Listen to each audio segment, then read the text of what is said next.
Muy buenas tardes, queridos televidentes.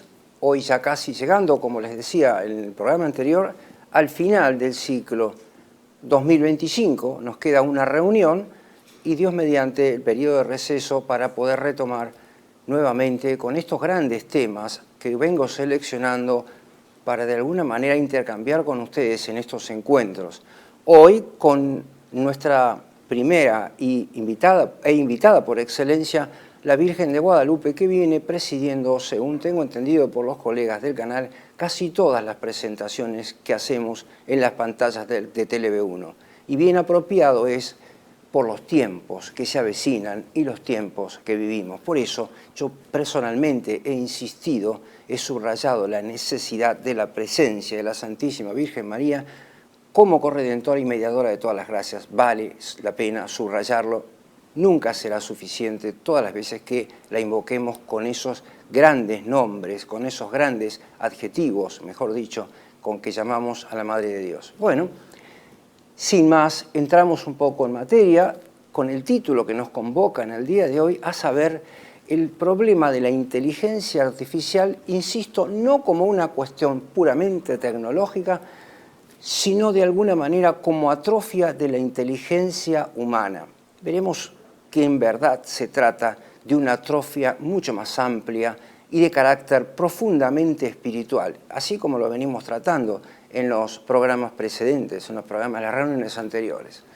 Decía entonces, la inteligencia artificial como atrofia de la inteligencia humana. Retomo de alguna manera para comenzar la exposición del día de hoy el tema de la reunión precedente, el gran tema de la desacralización, la mundanización de lo sagrado, la inmanentización de lo que realmente es trascendente y constituye la última perfección, la más elevada perfección del alma humana y en especial de la inteligencia, que es la parte superior del alma humana, lo que le da unidad, y lo dije en otras oportunidades también, lo que nos permite comprender aquella afirmación categórica de Alberto Magno, maestro de Santo Tomás de Aquino, a saber, el hombre emplazado entre el tiempo y la eternidad. Es ahí donde apunta todos sus dardos, todo su potencial, la llamada cuarta revolución industrial que venimos examinando ya.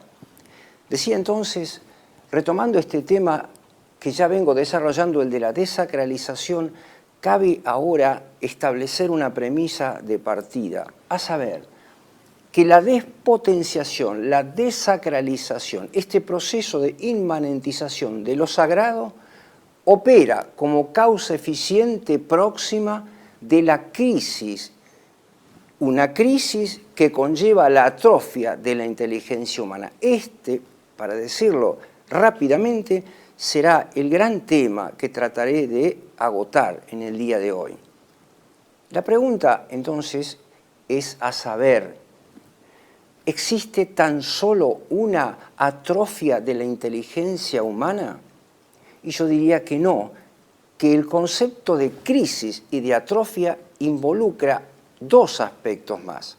Resumidamente, para que me entiendan todavía mejor, diría que podemos establecer una trilogía, algo así como un triángulo, en cuyo vértice superior situamos ese enorme proceso de desacralización que no viene inaugurado por las élites ahora en 2019, 2000, si ustedes quieren, sino que es mucho anterior en el sentido inclusive de lo que se llama el otoño de la Edad Media y en especial el proceso del iluminismo y la Revolución Francesa.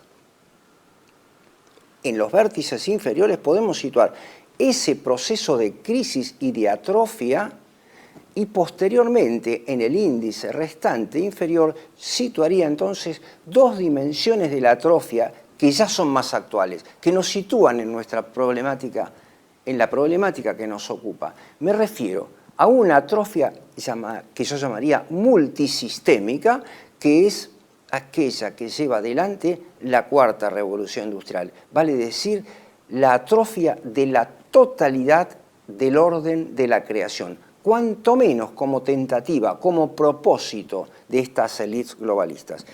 Y la segunda, que es a la cual me referiré hoy puntualmente porque de los otros aspectos hemos tratado a lo largo del año que termina, digo la atrofia de la inteligencia humana. El concepto de crisis asociado al de atrofia me permite abrir otra dimensión, a saber, no solamente aquella de la atrofia multisistémica y de la atrofia de la inteligencia de la persona humana en particular, sino la dimensión de la esperanza auténticamente cristiana. Simplemente diría a propósito de este aspecto que las grandes crisis han dado lugar a las grandes obras. Recuerden ustedes tan solo un ejemplo, porque no es el tema que me ocupa hoy, la crisis, profunda crisis moral y política del Imperio Romano dio lugar al nacimiento de esta enorme obra de teología política escrita por San Agustín de Hipona, La ciudad de Dios. Por tanto, es allí, en el advenimiento de estos signos, por lo demás apocalípticos, en donde está, donde debemos cifrar nuestra esperanza en la venida, en la segunda venida de nuestro Señor Jesucristo. Queda entonces enunciado para ir, sí, al profundo tema de la crisis de la inteligencia, de la atrofia de la inteligencia humana en concreto. La inteligencia humana, blanco de la inteligencia artificial, es una creación de Dios, pero como creación de Dios que es, lleva consigo la impronta de la divinidad, la impronta de la divinidad de nuestro Señor, que le imprime en el mismo acto de la creación ese rasgo que llamamos la infinitud. Este es el gran tema de Aristóteles en su libro primero, entre otros lugares, de la política, donde nos enseña que los deseos de la inteligencia, las aspiraciones de la inteligencia son infinitas. Lo que es limitada es la capacidad concreta de la persona humana en su totalidad para alcanzarlo. Me refiero especialmente a las disposiciones materiales. Es el gran tema también de San Agustín de Hipona al comienzo de las Confesiones. En aquella frase que todos posiblemente identifican, nos hiciste Señor para ti. Aspiramos al conocimiento, ya no hablo en sede de la filosofía política, sino en el marco de una filosofía general. Conocemos las esencias de las cosas, las causas de tales esencias, conocemos el ser como máxima unidad sistemática y sintética de todo lo creado, Dios creador, pero nuestra alma permanece aún insatisfecha hasta no alcanzar ese grado elevadísimo que es aún en esta vida la reflexión acerca de Dios uno y trino, allí donde queda exhausta la inteligencia humana. Esa es la perfección a la que hago referencia ahora, y por supuesto mucho más allá de nuestra vida temporal.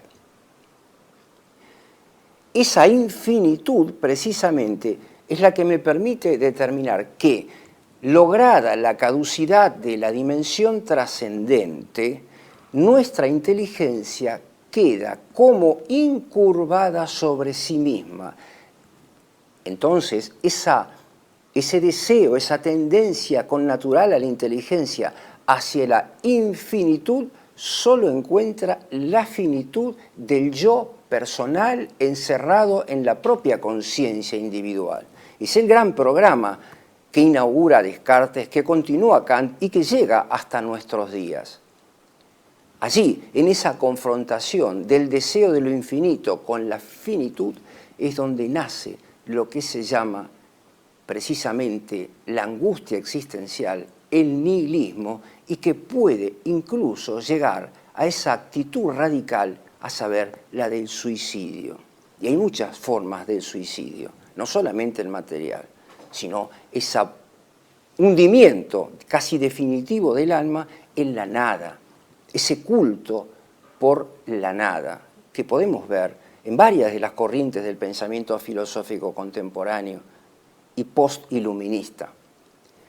Decíamos entonces, esto es el rasgo característico de fondo al que conduce el reemplazo de la inteligencia humana por la inteligencia artificial. Estoy hablando aquí de reemplazo porque lo artificial de la inteligencia humana lo artificial es absolutamente fuera de lo que es el artificio. Lo he explicado en otras oportunidades. El artificio siempre tiene como sustento la naturaleza, el orden de la naturaleza, pero no puede haber un artificio de la inteligencia humana que es una creación perfecta y solo propia de Dios. No puede haber una corrección humana de la obra de Dios en nosotros. Lo que se pretende aquí, como puede verse empíricamente, es la sustitución de la inteligencia humana por la inteligencia artificial.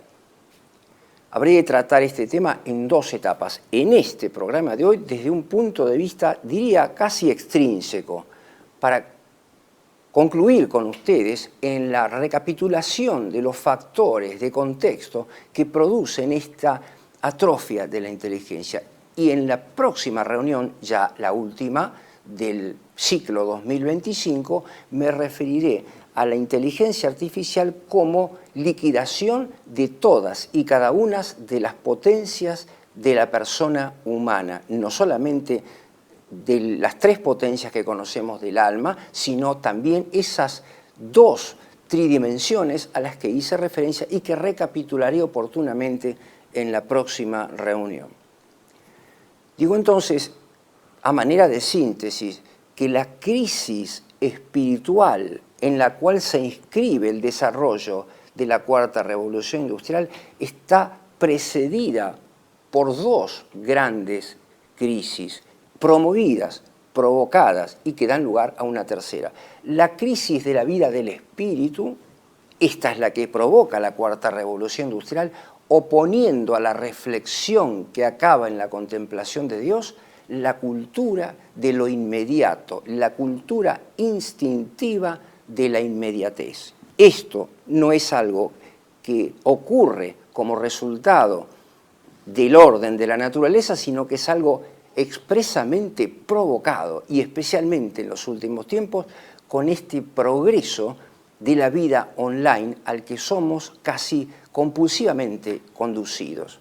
La segunda, que precede a la atrofia definitiva o casi definitiva de la inteligencia, es una profunda crisis moral que tampoco inauguró en 2019 ni 2020 el globalismo elitista en su etapa final, en este ataque final que lleva adelante, sino que viene precisamente de la declinación, de la caducidad de la metafísica del ser con la inauguración del modelo iluminista que dio lugar a la Revolución Francesa, a esa recapitulación científica integral que contiene, por caso, la enciclopedia de Diderot. Esto, la liquidación del saber, estuvo acompañada de una profunda crisis moral, de la caducidad del bien como trascendental del ser para dar lugar al valor, que es una comprensión subjetiva del bien, concepto típicamente moderno. Digo esto porque esta crisis moral, en la lectura de los textos de San Alberto Magno, muestra algo así como una cierta asfixia de la inteligencia, una obnubilación de la razón, una obnubilación de las potencias superiores del alma, y ahí es donde tiene lugar esto que estoy llamando hoy la atrofia propiamente de la inteligencia humana. Veremos entonces que en verdad todo este proceso de atrofia ahora ya específico de la inteligencia se puede examinar desde dos grandes niveles. En primer lugar, lo que podríamos llamar la atrofia debida a factores de orden espiritual, psicológico y moral. Y como consecuencia de esta primera etapa, la segunda fase de la atrofia, que ya proviene de un condicionante político, una atrofia que conduce precisamente a una profunda crisis política y a un pretendido reordenamiento, el reordenamiento en el nuevo Estado, en el Estado mundial, cuya cabeza visible será, si no lo es ya, el anticristo. ¿Qué quiero decir en primer lugar con esta atrofia de carácter espiritual, psicológica y moral? Aquí les pido retengan esta primera clasificación porque de esta misma habré de partir en el próximo programa para hablar de los aspectos más técnicos de la inteligencia de la persona humana. Diría yo que en primer lugar se trata de una inmanentización del llamado fenómeno místico. Lo llamo de este modo porque pretendo distinguir dos aspectos. Lo que es el fenómeno místico, la mística auténticamente trascendente, esa mística que completa la ascesis como purificación del alma en la contemplación de Dios. Esta es la auténtica mística que tengo por verdadera y la opongo a lo que he llamado en la reunión anterior la mística intramundana que predomina hoy. Si bien el proceso de la inteligencia artificial se ha tornado agudo ahora en los últimos tiempos, cabe destacar que es el resultado de transformaciones precedentes, a saber, la mística intramundana que identifiqué por caso con la propuesta de este señor que se autodenomina filósofo, en verdad un ideólogo, Byung-Chul Han, quien ahora aconseja, como un poco advertí en programas anteriores, esa forma particular de resistencia que implica el autoencerramiento en la casa, en el hogar. Es el modelo de la pandemia, es el modelo de la cuarentena. La mejor forma de resistir, va a decir ahora recientemente, es quedarse en casa. Es exactamente la reflexión filosófica que justifica desde una mística intramundana la posición filosófica de las ciudades de los 15 minutos. Mejor no podría haber sido pensado. Realmente una arquitectura demoníaca. Pero no solamente eso. También esta perspectiva de encierro sobre el yo inmanente, sobre la conciencia, como dije al comienzo, individual y cerrada, tiene su origen en los años 70 con la inauguración de la cultura del New Age. También con la introducción de esa reflexión asiática hinduista que todos conocen y a la cual me he referido también. Pero en los últimos días se ha visto subrayado por la aparición de una obra de este personaje tan caro al presidente Milei, que es El Rebé de Lubavitch. Acaba de aparecer y ha sido presentada la semana pasada una obra que conlleva la pretensión de ser una guía espiritual para el hombre común, no para el judío, para el hombre común, de carácter universal, las cartas para la vida del Rebé de Lubavitch. He tenido oportunidad de darle una leída rápida al texto, porque es un texto de lectura sencilla y breve, y puedo observar allí la reducción de la vida espiritual a un fenómeno casi fisiológico, la intención de la reconstrucción de un yo interior desde donde sale, como decía cuando hablé de la mística hinduista, esa fuerza puramente natural, naturalista, diría, transformadora de todo cuanto nos rodea. No hay allí siquiera un atisbo de la trascendencia y de la mística auténticamente trascendente a la que me referí. El caso está inspirado, esta nueva mística, en un modelo teológico al cual otras veces también hice referencia y les pongo ahora en pantalla, la imagen de Moisés Maimónides. Es la primera referencia que hago y que habré de reiterar en mi exposición de hoy porque adquirió con el correr de los días una enorme trascendencia. Esto es, la teología naturalista del judío talmudista, Moisés Maimónides, específicamente en su Guía de Perplejos. Este es el Dios que hoy asumió la organización esta no gubernamental vaticana que viene llevando adelante este proceso desde el interior del mundo occidental. En primer lugar, esto entonces. En segundo lugar, y dada este decaimiento, este hundimiento en la pura inmanencia del fenómeno místico, prosigue una segunda etapa de esta primera atrofia a la que vengo haciendo referencia, y es el predominio del instinto. reitero, lo que da lugar a la cultura de la inmediatez. Es el instinto más bajo el que aflora y da lugar a esa fuerza transformadora a la que acabo de hacer referencia. Esto es esencial para comprender lo que he llamado también en otro momento la chinificación de la cultura.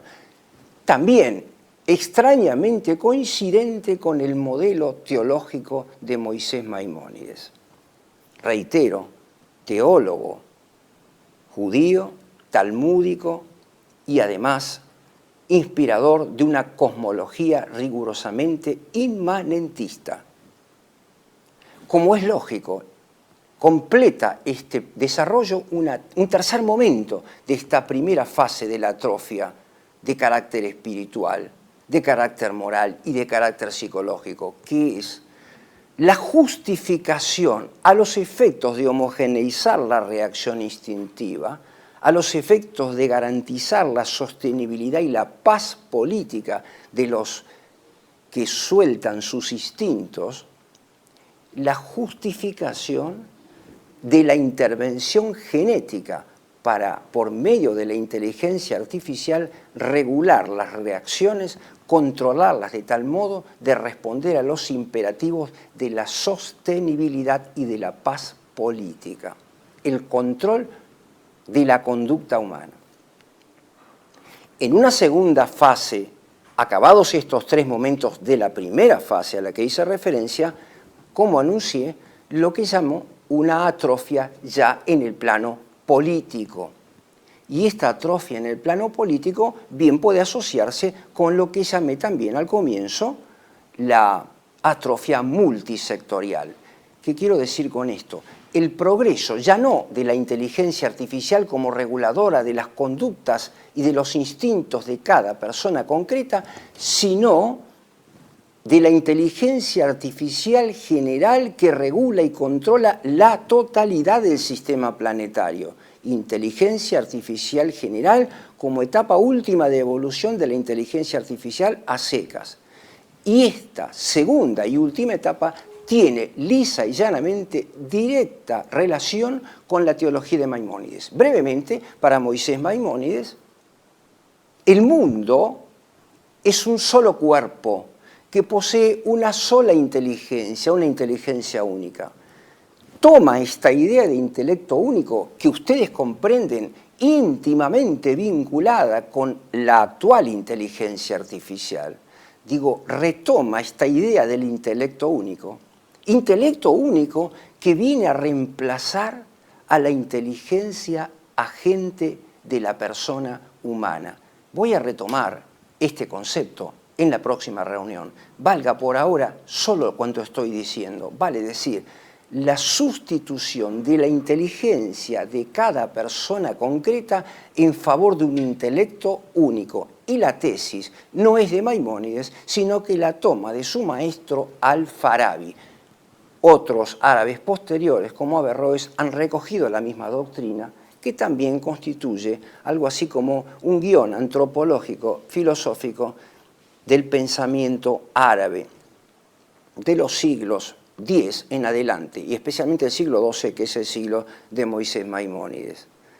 Esto de la inteligencia artificial única asocia directamente con el concepto de panteísmo. Es Dios que está en una inteligencia y en todas al mismo tiempo. Volveré a completar, como digo, más adelante y especialmente en la próxima reunión. Quisiera entonces con esto ir redondeando esta primera parte para poder abordar ya en la segunda los aspectos más concretos de lo que llamo el aspecto espiritual de la crisis, de la atrofia de la inteligencia de la persona humana. Les propongo entonces, como siempre lo hacemos, una breve pausa para retomar la parte sistemática de mi exposición.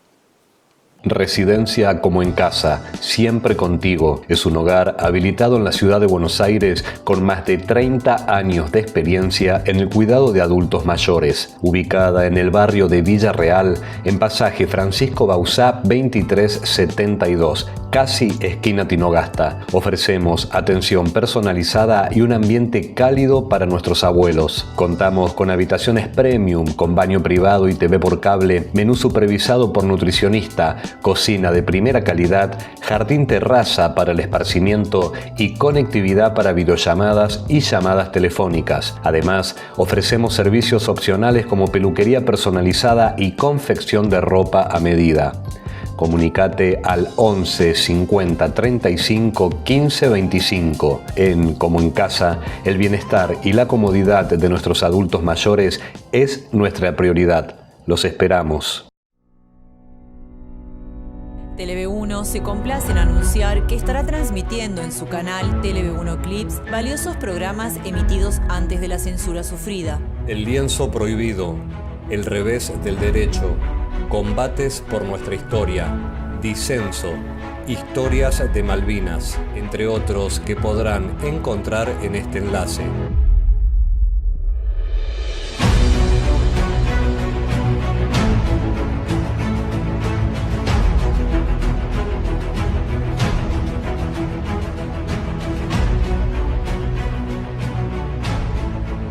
Agradecemos su aprovechamiento y difusión.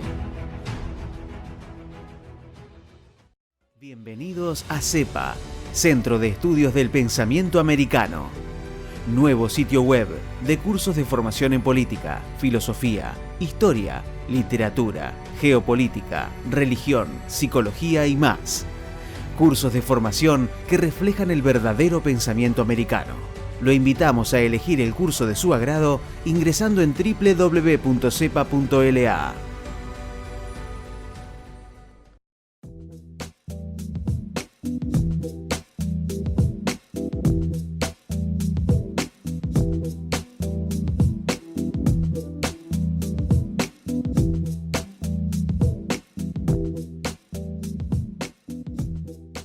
Decir siempre la verdad primero tiene un precio.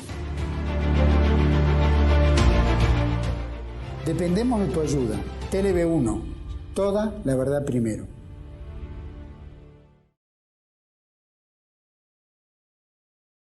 Continuamos entonces el desarrollo previsto para hoy.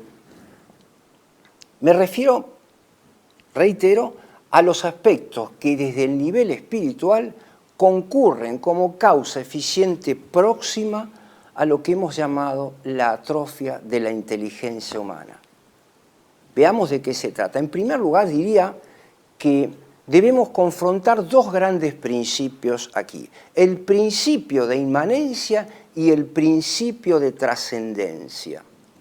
El principio de inmanencia y el principio de trascendencia. Para vincularlo con cuanto dije en la primera parte, les diría que en el principio de trascendencia se inscribe la auténtica mística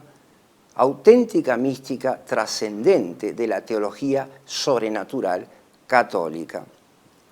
En cuanto que en el principio de inmanencia se inscribe esa otra que he llamado mística intramundana y que caracteriza ante todo a la teología naturalista cosmológica del hebraísmo. Esos dos grandes niveles servirán para comprender ahora las consecuencias de haber asumido por parte de la Cuarta Revolución Industrial del globalismo el modelo que cité en segundo lugar, el de la cosmología inmanentista y cosmológica del hebraísmo. Algunas referencias entonces para comenzar este desarrollo. Saben ustedes que en los últimos días se han producido dos hechos casi simultáneos. Ellos son, por una parte, la aparición de una carta apostólica del señor Francisco Prevost titulada In Unitate Fidei. Y esta aparición tuvo lugar casi en paralelo con la visita de Prevost a la Mezquita Azul de Estambul. Quisiera ponerles antes de cualquier especificación en pantalla, un video en el cual se ve el ingreso de Prevost a la Mezquita Azul de Estambul.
Friendly relationship.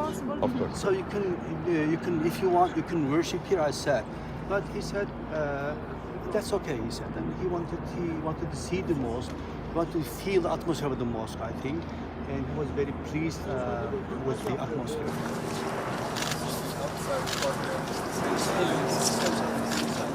Es necesario detener nuestra atención en esta imagen, estas imágenes que hemos visto respecto de dos importantes cuestiones. La primera, el blindaje mediático de que dispone y del que disfruta Prevost en esta etapa de su gestión.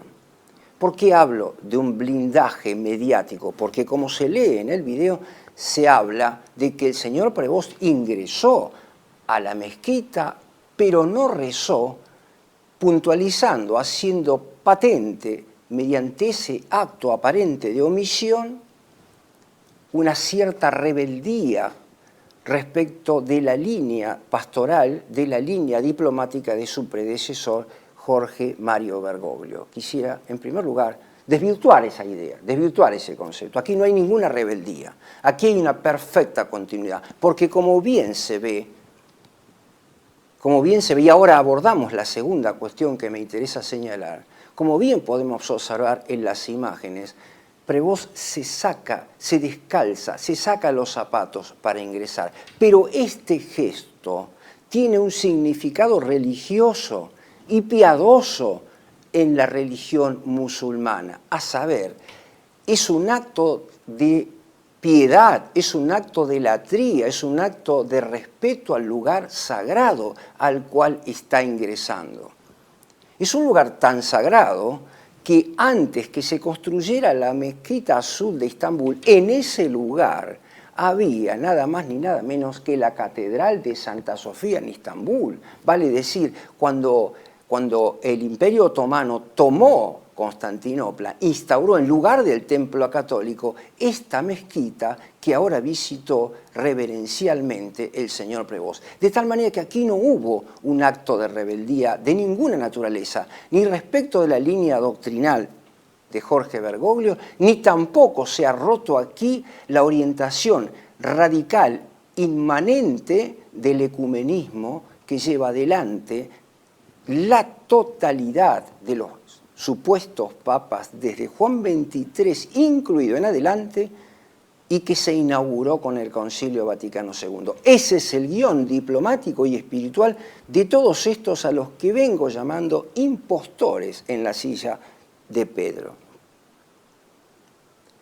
En segundo lugar, en esa encíclica, no es encíclica, es una carta apostólica titulada In Unitate Fidei, se pretende retomar la orientación teológica del Concilio de Nicea, en donde se discute un tema fundamentalmente trinitario, el conocido filioque procerit, vale decir, la partícula enclítica que filioque indica la procedencia del Espíritu Santo del Padre y del Hijo, del Padre y del Hijo, de tal manera que de esta forma se configura la Santísima Trinidad, lo he dicho en otras oportunidades, el Padre, pensándose a sí mismo, engendra al Hijo, genitum non factum, consustancial en patrem. El Padre genera, engendra al Hijo, y el amor entre ambos, del amor entre ambos, el Espíritu Santo. Es a lo que San Agustín se refiere cuando interpreta la doxología final en el canon de la misa, por Él, con Dios, en Él, por Él, con Él y en Él. Hace referencia precisamente a las tres personas de la Santísima Trinidad. Pero la interpretación de la fe de Nicea se proyecta, y en esto un poco adelanto el orden de mi exposición, con el conocido y llamado símbolo pseudo-atanasiano, también con el nombre de símbolo quicumque. Aquel que quiera salvarse deberá creer todas estas cosas, y a ello me referiré en lo que sigue. Lo que cabe destacar aquí es que esa interpretación de la doctrina de Nicea auténticamente católica, que debemos observar a riesgo de perder la salvación eterna, indica claramente que hay un solo Dios verdadero, que es uno y trino. En esto debemos retener nuestra atención. En el número 1, en el parágrafo número 1 de la Carta Apostólica In Unitate Fidei, va a decir Prevost que recibimos de Nicea una fe que debe ser hoy actualizada y siempre renovada. Primer error fundamental. No es que se trate aquí de un exquisito sentido de la búsqueda del error, no, en absoluto. Es que las palabras en teología sobrenatural tienen una significación muy precisa. La fe es la misma, eri, hodie, et semper, ayer, hoy y siempre. La fe no cambia, Dios no cambia. Algo de esto escuché ayer en otro mediático como es Santiago Martín, que honestamente parece no haber leído este documento. O estamos hablando de documentos que están titulados igual pero que tienen otro contenido. Porque lo que escuché en una algarabía de parte de este señor Santiago Martín no tiene nada que ver con lo que yo personalmente, y los invito a ustedes a leer conforme a las pocas indicaciones que puedo ofrecer por razones de tiempo en la tarde, noche del día de hoy. Digo entonces, una fe que cambia y que tiene directa relación con una hermenéutica ya inaugurada precedentemente por Karol Wojtyla al introducir la imagen tanto de Karl Rahner como de Antonio Rosmini para fundar lo que se llama la base teológica del ecumenismo, y que brevemente se identifica con la presencia del Espíritu Santo en nosotros. Vale decir, cuando se dice dejémonos sorprender por el Espíritu Santo, se quiere decir que todo conocimiento, toda interpretación, estoy hablando de Rahner, estoy hablando de Rosmini, cuya obra contiene 40 tesis condenadas porque conducen a la herejía por León XIII y jamás revocada, digo la condena. La presencia del Espíritu Santo en nosotros nos garantiza el conocimiento y la interpretación de cualquier disparate a título de la verdad y de la fe sobrenatural.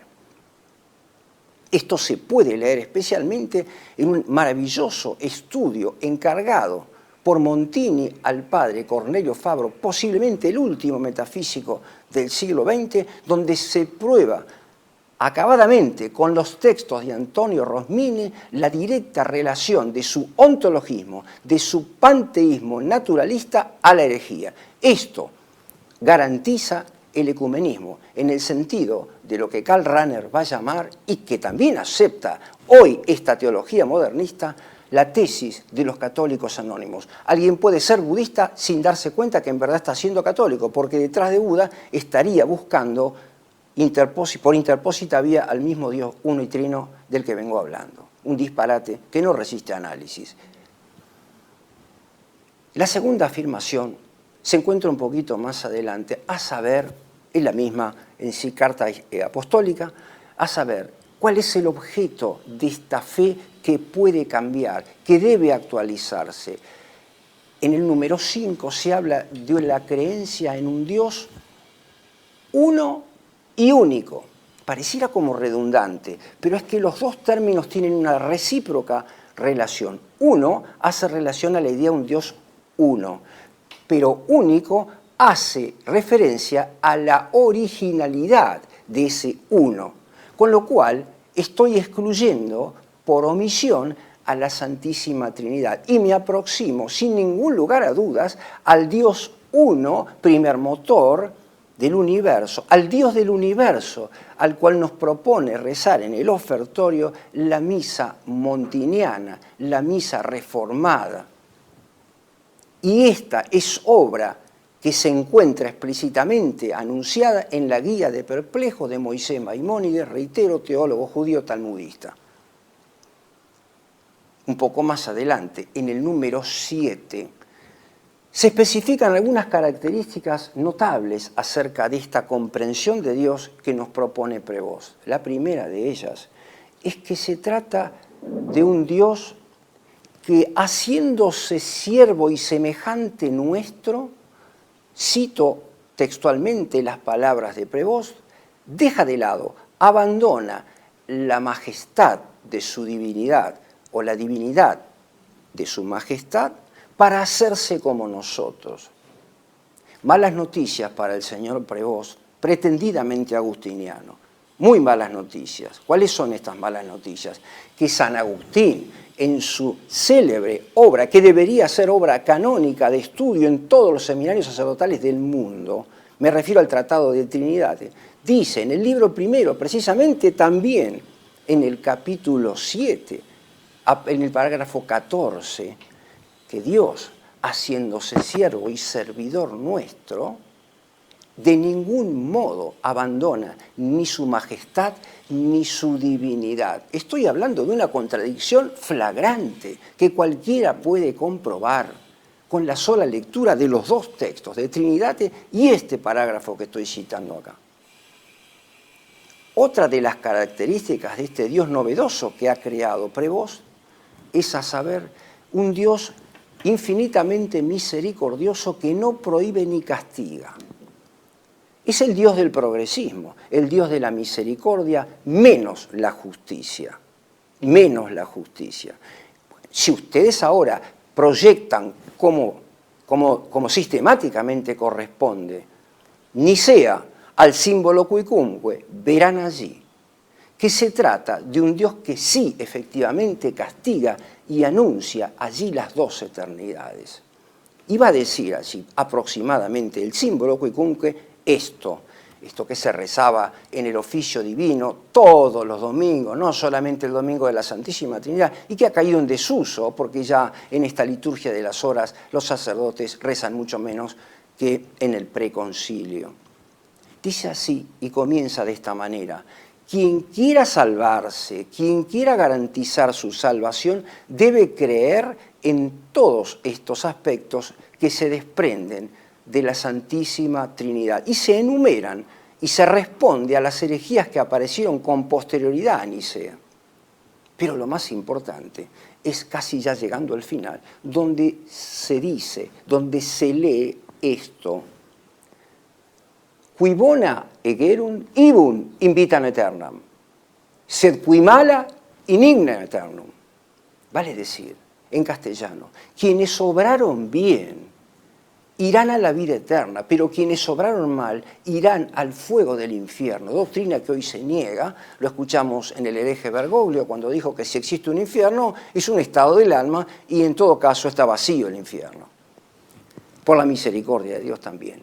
Ven ustedes una perfecta continuidad. Yo les diría, si ustedes leen, cosa que no voy a hacer ahora por razones de brevedad, el símbolo cuicunque, van a encontrar allí una sentencia lapidaria. Quien niegue una sola afirmación del símbolo cuicunque es literalmente un condenado en vida. Y aquí me hago cargo de esta afirmación. El señor Prevost, desde que le quita a Dios esta capacidad judicativa como juez universal, se ha constituido no apenas en un hereje, sino en un condenado en vida. Habrá que rezar por la conversión de esta alma. Pero esto es innegable, esto está escrito allí. Digo entonces, por una parte, un Dios que no castiga, un Dios misericordioso, menos su justicia; por la otra parte, un Dios que de alguna manera se desdiviniza para hacerse como nosotros. Más adelante se da por entendida la inauguración de un nuevo etos, de una nueva savia para la conducta moral que emerge de una religión universal, post-cristiana, que es la misma que anunció Prevost en la reunión ecuménica de Astana. Quisiera puntualizar aquí dos asuntos. Cuando hablo de ecumenismo, del Concilio Ecuménico de Nicea y del sincretismo del Concilio Vaticano II, a la luz de la cual se pretende comprender Nicea, lo cual es un anacronismo mayúsculo, distingamos entonces entre un ecumenismo, ecúmene en griego significa la tierra habitada, como objeto del mensaje, del único mensaje del Dios verdadero, el mensaje para llamar a la conversión, y que yo sepa, Prevost no entró a la mezquita de Azul en Estambul para llamar a la conversión de los musulmanes, ni tampoco convoca a las juventudes a la peregrinación de 2033 hasta Jerusalén para que se conviertan allí los judíos al catolicismo. Esto está completamente lejos de su forma mentis y su horizonte inmediato. Digo entonces, ese nuevo etos al cual llama en Astana, como continuidad de Asís y de Abu Dhabi, es el nuevo etos de la religión post-cristiana a la cual se denomina ecumenismo de futuro. Esta es la nueva religión, la nueva comunidad interreligiosa global a la que nos convoca expresamente desde el parágrafo 10 hasta el parágrafo 12 de esta carta apostólica. Insisto, lo que estoy diciendo aquí es meramente enunciativo. Hace falta leer y comprobar con lo que estoy diciendo el texto al que vengo haciendo referencia. Pero lo más grave, la, diría yo, afrenta más ominiosa contra la Santísima Trinidad, se encuentra precisamente en el párrafo final del parágrafo 12, donde sí se retoma el tema de la Santísima Trinidad, casi en los términos tradicionales. Va a decir allí unidad en la Trinidad y Trinidad en la unidad. Pero punto y seguido, para equiparar la Trinidad Santísima con la multiplicidad, con la inclusividad. Es el Espíritu Santo, no la tercera persona que une al Padre con el Hijo, sino la que une la multiplicidad, la inclusividad de todos los credos. Esto es lo que se dice allí. Se produce de esta manera una inversión, diría yo, hasta subversiva de la Santísima Trinidad. Y como digo, se configura una de las mayores afrentas que hemos podido escuchar en los últimos años contra la Santísima Trinidad. Quisiera, por último, llegar a algunas conclusiones junto con ustedes, a saber, creo que podemos decir objetivamente, sin por eso abrir un juicio de valor sobre las intenciones absolutamente de nadie, que en realidad la atrofia y la crisis de la cultura católica es debida al proceso de judaización que viene operándose desde el Concilio Vaticano II. Y ese proceso de judaización, siguiendo el modelo de Maimónides, se refleja en la inmanentización de lo sagrado, en la despotenciación de lo sagrado que, como dije hoy, opera, a mi juicio, como causa de la atrofia de la inteligencia humana en particular. Es el programa de la Cuarta Revolución Industrial. Pero la segunda consecuencia, y ya con esto podemos ir redondeando, consiste en la liquidación de lo que he llamado anteriormente las dos grandes inhabitaciones. La inhabitación de Dios en la persona humana y la inhabitación del ser en la persona humana. Ha sido reemplazada esta inhabitación del ser, que conlleva también la caducidad de la inhabitación de Dios en la persona humana, ha sido reemplazada por lo que podríamos llamar la cierta inhabitación existencial, la nueva morada del ser inmanente inaugurada por Martin Heidegger y que lleva el nombre de Dasein, el ser ahí, el ser existente concreto. Pero si el ser existente concreto es entonces un humano, estrictamente humano, queda con esta metafísica existencial del ser concreto abierta, de par en par la puerta para el gobierno y aún para la justificación del anticristo esperado como superación de la persona divina, de la segunda persona de la Santísima Trinidad, que va a ser en la forma mentis del globalismo la garantía de sustentabilidad, sostenibilidad de este gobierno mundial del anticristo en cuyos preámbulos nos encontramos. Con esto quisiera dar por concluida esta exposición poniendo siempre nuestras intenciones al pie de la Santísima Virgen María, cuya presencia hoy tenemos junto a esta mesa nuestra, y recapacitar una vez más sobre el sentido positivo de la crisis al que hice referencia como apertura a la esperanza auténticamente cristiana. Les agradezco la atención, espero entonces encontrarlos para el último programa en 15 días y nos encomendamos todos, reitero, a los pies de la Santísima Virgen y de la Santísima Trinidad. Muchísimas gracias.